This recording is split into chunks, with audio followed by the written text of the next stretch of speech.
Let's go to the running back position where Jeremy McNichols put on IR with the shoulder injury. And my excitement lasted for like a day because it was like, man, the Steelers finally might have Robin to Najee Harris as Batman. I want to say this about the Steelers. They signed Master Teague III out of Ohio State. They're leaving no stone left unturned because they worked out 3 other running backs on Friday as well. Jalen Richard, Wayne Gallman, and Jaquan Hardy as well. Keep in mind, you've still got Benny Snell on the roster. You still have Anthony McFarland on the roster. And then the 2 undrafted rookies that the Steelers brought in, Jaylen Warren and Mateo Durant as well. So no stone left unturned, but man, I hope that this shoulder injury for McNichols isn't too severe because I was excited to see what he could do out of the backfield and specifically what he could do catching the ball out of the backfield, something he demonstrated in his previous stop with the Tennessee Titans.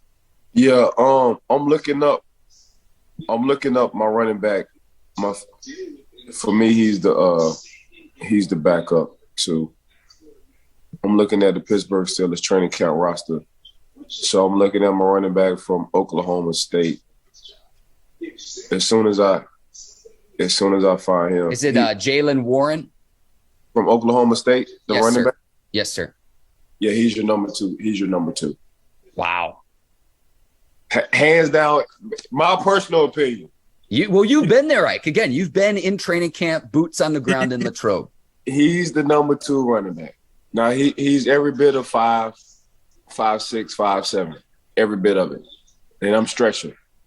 But for me, he's built like Maurice Jones-Drew. So he's like 5'7", 5'8", and some change. He's 215. But once they put the pass on and, Coach T wants to see linebackers versus running backs, who's going to block who, he stepped up in the paint, and the linebacker couldn't touch a quarterback. Coach wanted to see how tough he was going in between the 2 tackles and running outside. He's always falling forward. So the main thing what I watched was, okay, at the time they wasn't doing pads. So I'm like, okay, the dude got great contact balance. Every time somebody try to push him, shove him down, and try to strip the ball away from him, man, he stayed with one hand touching the ground. He stayed leaning forward. Nobody's backing this dude up. And he loves going in between the tackles. Let's fast forward to, okay, now we got the pass on. Let's see if the young man won't scan the field and block. Check that box off too. Just because I'm 5'7" and some change, come on, bring your butt over here. You're going to see exactly how my helmet going to get underneath your chin. That's what you about to see.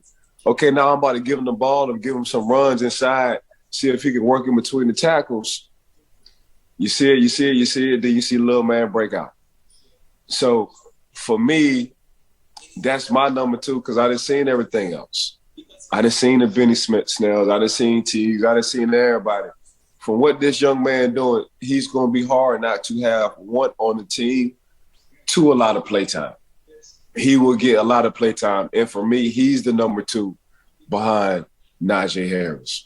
All right, we'll see. It starts on Saturday night, first preseason game against the Seahawks. Ike, we'll talk more about this in coming weeks, but we do have a few other topics we need to get to, Ike. I love the running back battle. In all honesty, as excited as I am to see the quarterbacks in preseason, I'm probably even more excited to see the running backs. We know what Najee can do, who can back him up, and who can help carry the load.